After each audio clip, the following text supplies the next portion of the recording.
Good morning. Today we're doing another project, a mandala.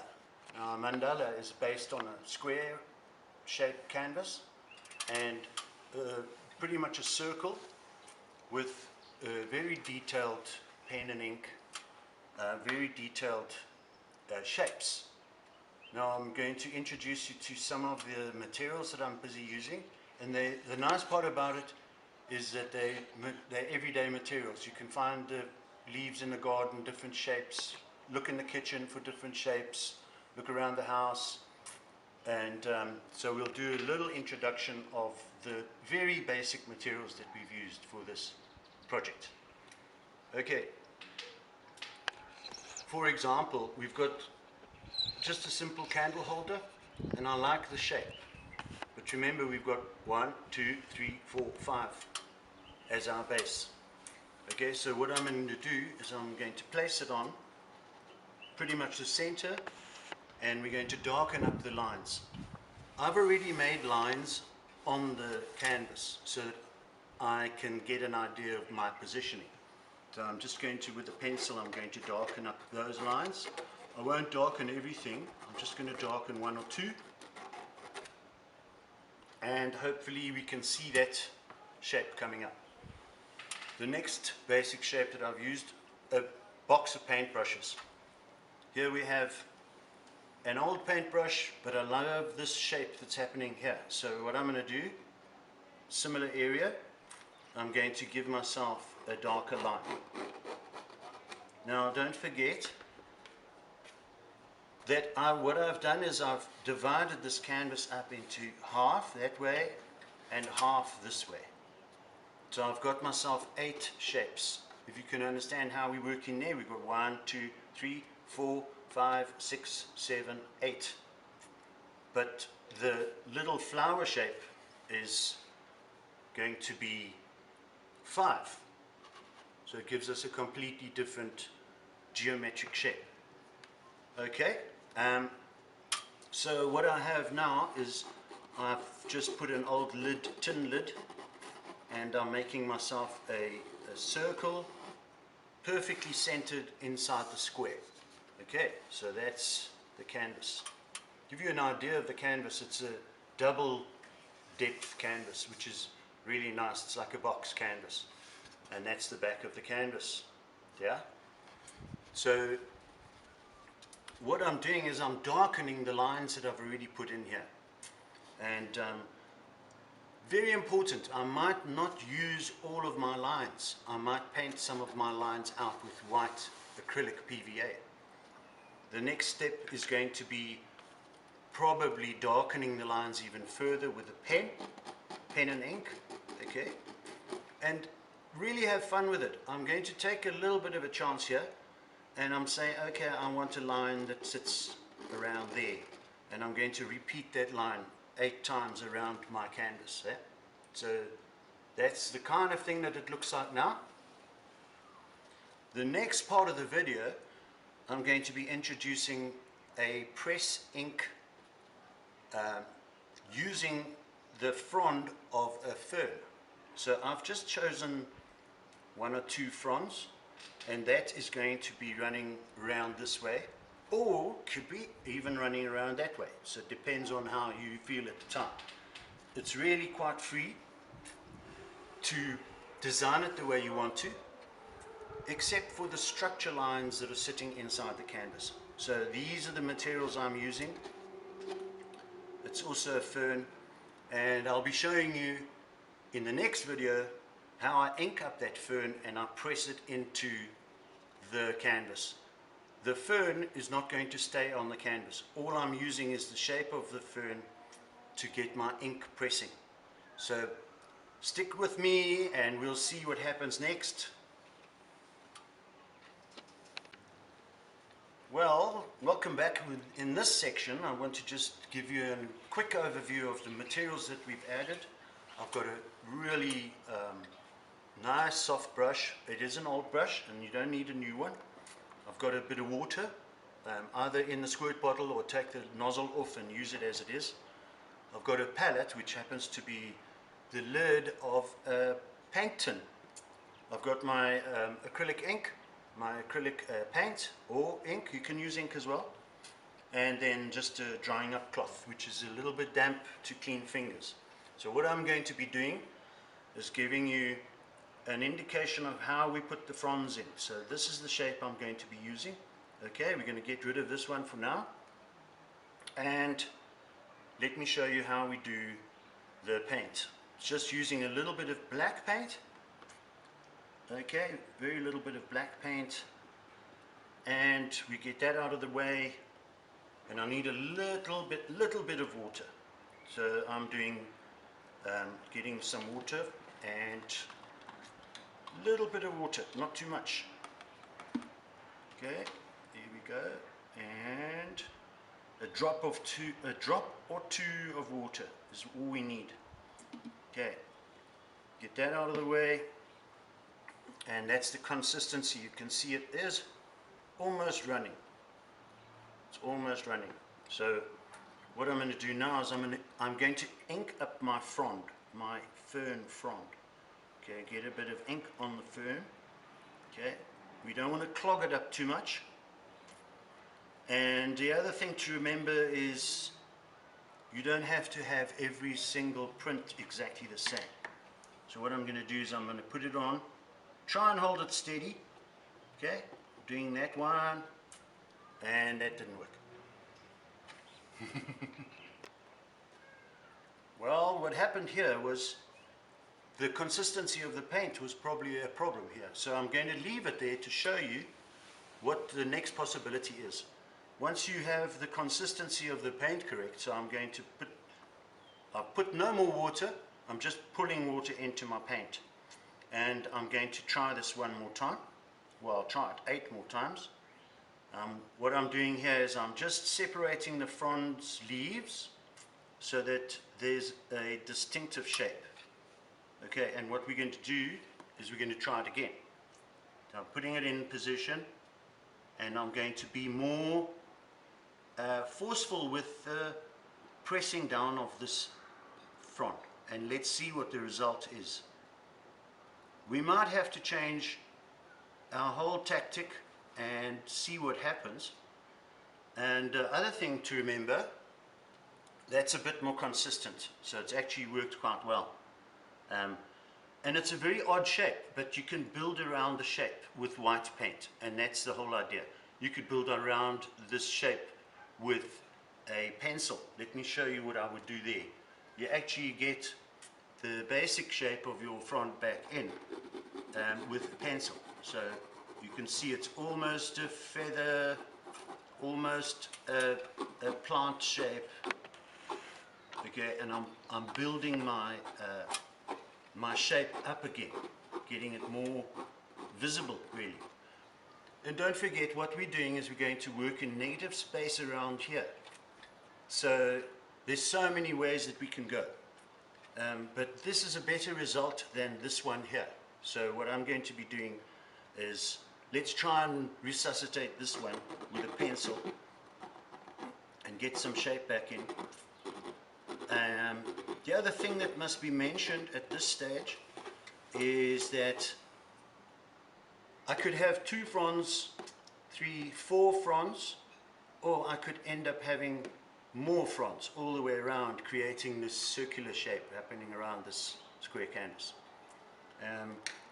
At this point, we're nearing the end of that section, and I'll just use a damp cloth to wipe my fingers. Okay, see you in the next section. Okay, we're back again. I'm giving myself a little bit more paint because you obviously run out of paint. Put that there, and again, just 1 or 2 drops of paint of water, and the water, try not to mix your paint and your water in a cookie style mixture. Try and pull your water into your paint to the point where you think that it's creamy and it's the right consistency. So what we do now is I'm going to reach over, get my frond, and I'm going to do it again. Another thing to remember with this method is that the paint on the frond is actually drying. So what I'm thinking is it gets a little harder and a bit more consistent. And you just have to keep an eye on it and follow what's happening with your print. So let's see, third one lucky. Actually very nice. So let's go through and do that corner, and that corner. Okay. Must remember that you've got to ink up almost every time. Something like that is not a big problem. Just continue with your inking, and then we see what happens. What is important is to try to remember that you need to ink up every time. You need to ink up your frond every time, or else you'll have a difference in your consistency. Okay, we've got that one, and then we've got the last one coming up, and all of these are going to be touched up with my pencil or my pen. So I think this would be the last one for this half, and then of course we're going to do that half as we go along. So here we go, let's ink up. Sorry about my hand being in the way, but I can't change the canvas right now. Let's see what happens there. Okay, we've had a change of camera position, but everything's much the same. But what I did want to do was mention two things. One is when you're lifting your frond up, you're going to try to lift your frond vertically. Try not to peel it off the canvas. Try and lift it vertically up off the canvas, and then you would end up with a nice print. Now the problem over here, you might notice, is that I've actually dragged the frond and I've left a lot of paint behind. So what I'm going to just quickly demonstrate is you can use a newish brush, and you can just take the texture off the canvas. The next thing we're going to do, we're going to just move that, and what I'm going to do is get my detail back in. So I'm going to be putting a heavy line in there and a heavy line in there, and you can start seeing either the feather or the plant shape starting to come. This we can always sort out with regard to painting it with white acrylic. We paint it as if we would paint a painting. Let me quickly get this in and show you what the final thing would look like. The next thing I would like to point out is that you don't have to be too accurate. You can just have fun with it. It's not a miniature fine art painting. It's got it. Each frond that's happened here is a different shape. It's going to be a different shape. So that's almost as far as we need to go. Bring some details in. If you get a little bit lost, have a look at the shapes of the frond itself, and then see you in the next section. Okay, so what we're doing now is completing the other half, and we see what each one looks like. As you go along, as you go through the painting, you're going to start getting used to putting this frond in place.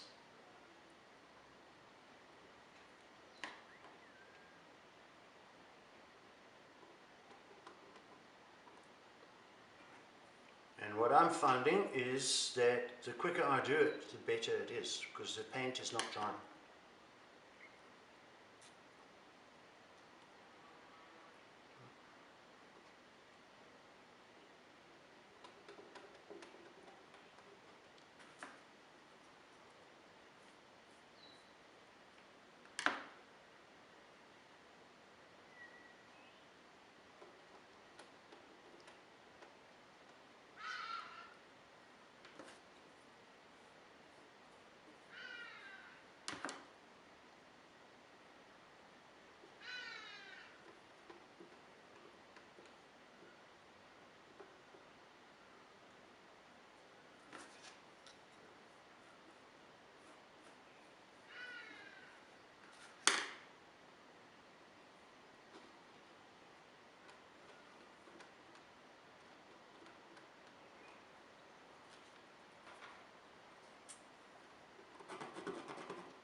And I think we're nearly done with the image. We now are going to possibly add some color and darken up the lines. So see you next time. Okay, welcome back, and it's lovely to have you with me. What I really would like to say is use my techniques. It doesn't matter. I'd love you to try and follow it, but don't try and make it look exactly the same. Allow it to be a unique piece, your own piece, and that will be really good. Next section I'm going to be cleaning up with white, in other words taking lines away that I don't want, and just giving my my fronds or my feathers, that become feathers really, a little bit of a facelift, help them to get a bit of shape, and then we're going to let that dry. So we're dividing this up into 4 sections. One is cleaning the brushes. So what I'm going to do, be careful you don't spill your paint, but it doesn't really matter, your water, it doesn't really matter. What I would like to show is all I'm going to do is take my acrylic brushes and I'm going to lie them in the water. You don't have to wash them up now. You want to get on with your painting now. You don't want to worry about washing up your brushes. Just lie them in the water, they won't dry. So we put that aside. Okay, so that's cleaning up. What I'd also like to do is, because this is quite a big change in the process, I'd like to just clean up my workspace as well. So I'm going to take things I don't need away. Okay, take that away, set that aside. You can keep that there. And what I'm going to be doing is using white with these 3 brushes. So it's just a small brush, small being this, medium, and then quite a firm brush, because I'd like to discuss using the white as a texture medium. So what I think is, don't be afraid of using white, don't be afraid of using your color out of the tube or out of the tub if your brushes are perfectly clean. You don't want to go and mess up your tub of paint. And let's begin. Let's see how it goes. There are my 3 brushes. I'll keep them in hand, and I'll just begin with a small brush at the beginning. I prefer to use a small brush, and I'm going to clean up this little section here which became a bit too heavy. So I'm going to just clean that up a little bit, get my shape back, and the little stem that I put in was a bit too heavy. So I'm just going to narrow that down a bit, okay? And of course, my black paint is completely dry. I'm not picking up any black paint. At this point, I'm going to be quite happy to leave blobs of white, because that's going to assist me with my texture. Okay, so what that happens now is, I'm not entirely happy with the clutter of these lines in the middle here, because I have a plan for my color. I'm going to take my small brush and I'm going to just set it aside, make sure it doesn't dry, and we could hop into the next size brush, which is going to be our middle size brush. What I want to do here is really put the texture on and get rid of these lines. I'm not happy with the lines.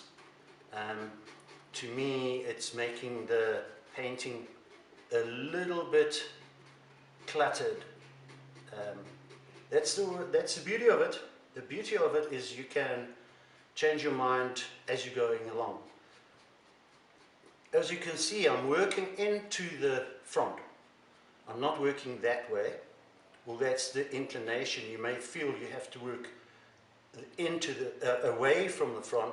What I'm doing is actually working into the frond, using my texture as a means to allow the color when we get there. So you hang in there and see what happens with the texture as the color gets applied. The texture is going to play a big part in this painting. So this is a little bit tedious. Try and get rid of all these lines. Okay, adding a little more paint, white paint, is going to make sure that you've blotted out all your lines. Yeah? So we just It's this circular shape which I'm kind of getting rid of. Now what I'm doing, you'll notice I'm working around the painting. I'm not dotting all over. So when I get to here, I expect this white to be sort of dry or semi-dry, which will allow me to do second coats. I'm not sure if you can see that line, but it's showing through and I'm not too happy with that. So I'm going to put a heavy coat of white on the lines, which will allow me to cover those lines up when I reach this point around the painting. Okay, so there we go. I've got some nice texture lines. Maybe not too heavy. Texture doesn't have to be too heavy to make the effect of the color going into all those valleys and picking up on all the mountains and the valleys of the white paint. Already the white paint is drying, so I'm getting an opportunity to cover those lines. The white paint is drying on the top. That's very heavy, so you don't want to do that too much in this instance. But of course, try your own method, see what happens. My main objective here is to cover the pencil lines and the pen lines actually. It might be worth noting that some pens are water based and you'll have the white picking up on that water base. So maybe using a pencil on its own is a good idea because it doesn't shift too much with the white paint. Okay, at the moment my brush is still clean. So okay, I'm not picking up too much graphite and I'm not picking up any wet black paint. So there we go, we're getting around there.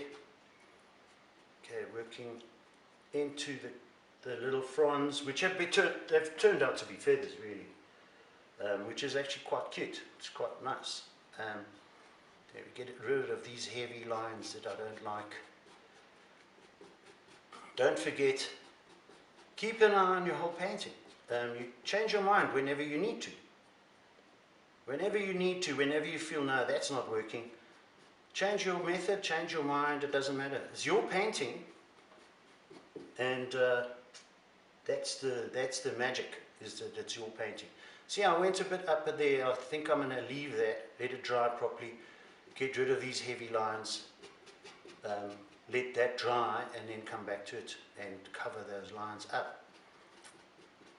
And I think it's working. It's going nicely. I'm happy with it so far. What you might find, another thing to mention, is that when I apply the color, you're going to have a difference in terms of the application of the color on a blank piece of canvas like that or a piece of acrylic. So you're going to see that difference. So what you want to do is you want to try to actually cover the canvas as well. So I'm reaching across to the top, my top right hand corner, your bottom left hand corner, and I'm covering up these lines. Okay, and then what should happen is this paint should be semi-dry, which is good. You just mold it around with your brush, and I've seemed to have covered the lines that were bothering me in the beginning. Let's see if we can just cover these lines, and I think that we are coming to the end of this phase. And what we're going to do is we're going to try to let this dry completely. Just get another little tip for you is to just half close your eyes when you're looking at the image like this, and what you'll see is the lines that you don't want will start to show, like these lines here. They are kind of obscured by the texture, and what happens is you cannot start seeing the raw canvas, which I don't really want, that raw canvas.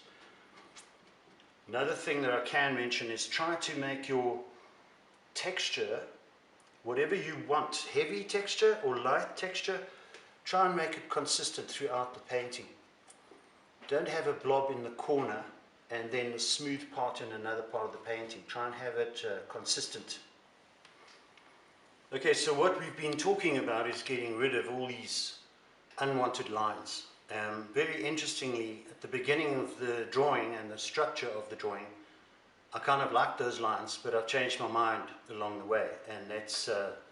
But now we have come to the end of blanking out these white lines and leaving texture underneath, and we can see the texture when you change the angle of the painting with the light coming in from the one side.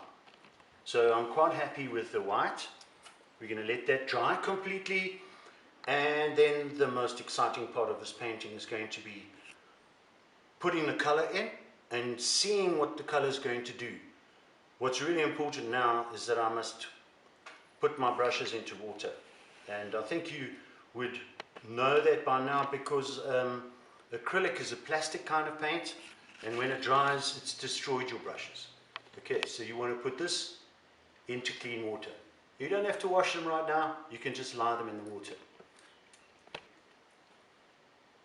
Right here, we're back again, and welcome back. This is the most exciting part of this painting, I think. The white is dried, there's texture, we've blotted out all the pencil marks, okay? And what we're doing is we're using just two colors, purple and yellow. Now you may know that they are the opposite on the color wheel. So what happens when they blend and mix, you're getting this huge wide range of middle tones and neutral colors, which is going to warm this painting up. So what we call these colors, we call them complementary colors. They're opposite on the color wheel and they complement one another. So that might sound like a contradiction. They complement each other, but they're also opposite to each other. So what happens in the middle when it mixes, it makes a neutral color, which is a kind of brown, or a color like a neutral color. It hasn't got this brightness and it hasn't got this brightness. But we will have all three, purple or violet, neutral and yellow. Okay, so what I've done is I've actually mixed the colors already. But what I want to show you is that they are quite watered down. So we've got colors that are watered down because I want the water color to seep into the texture. So here we have the palette like that, yeah, nice big amount of yellow, tiny amount of purple, and a little pool for water, which we may add as we go along. So, well, there's a drop, so it doesn't matter about that too much. Okay, what we have here is a squirt bottle, which is pretty good because it atomizes water over the whole surface, which is really what I want. I want to have a thin skin of even amount of water over the whole surface. So we're just testing it outside quickly, like that, okay, and I'm happy. And it's just a little skin of water. This is really the fun part. You're going to see how this changes because I don't know what's going to happen. This is very watered down, so the paint is going to spread, which is what I want to do. I want to have that paint spreading across the whole canvas. So I'm not going to be too precious about where I put my paint, okay? I'm going to be pushing it all over. And as you can see, the acrylic is going to hold, and the yellow is going to sit inside those valleys. Okay, I am a little concerned about the edge of the canvas. I want it to come to an edge, and I've chosen yellow, but you can actually choose to begin with purple or the violet. Okay, give it a little bit more water, like that. Not too much water, mustn't run too much, but you can see it's actually starting to build the yellow. Now set my yellow aside.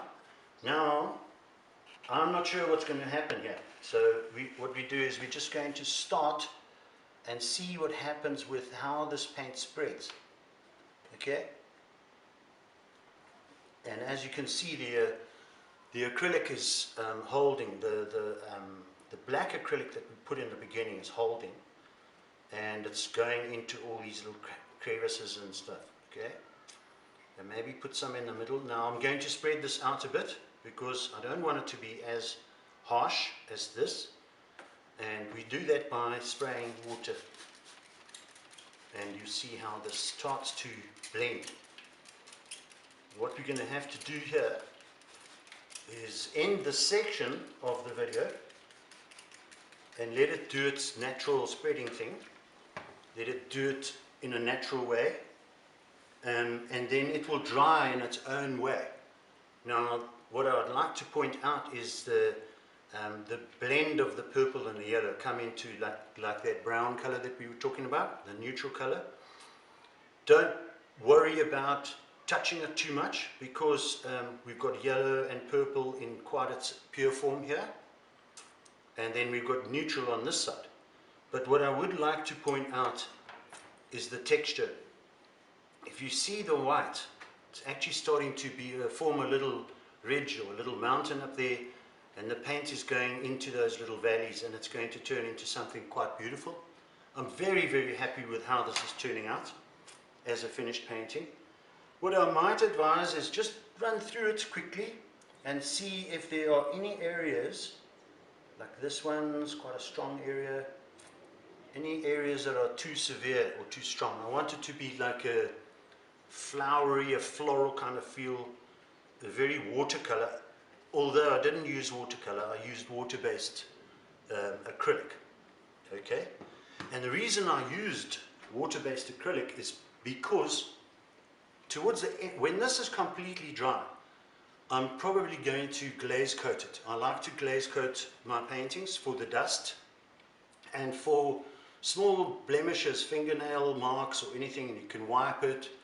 So that's where we're going next. Right now we're going to wait for this to do what it wants to do quite naturally, and it's going to dry and we'll see what happens. But I'm quite happy with it as it is. Okay? Thank you for being with me for this period of time. A couple of things I want to chat about. First of all, taking a look at the painting, you'll see how it formed its own shapes and its own tone. And this is pretty much the final product of the painting. Of course you can, if you try this method, you can take this much further, and that's really up to you.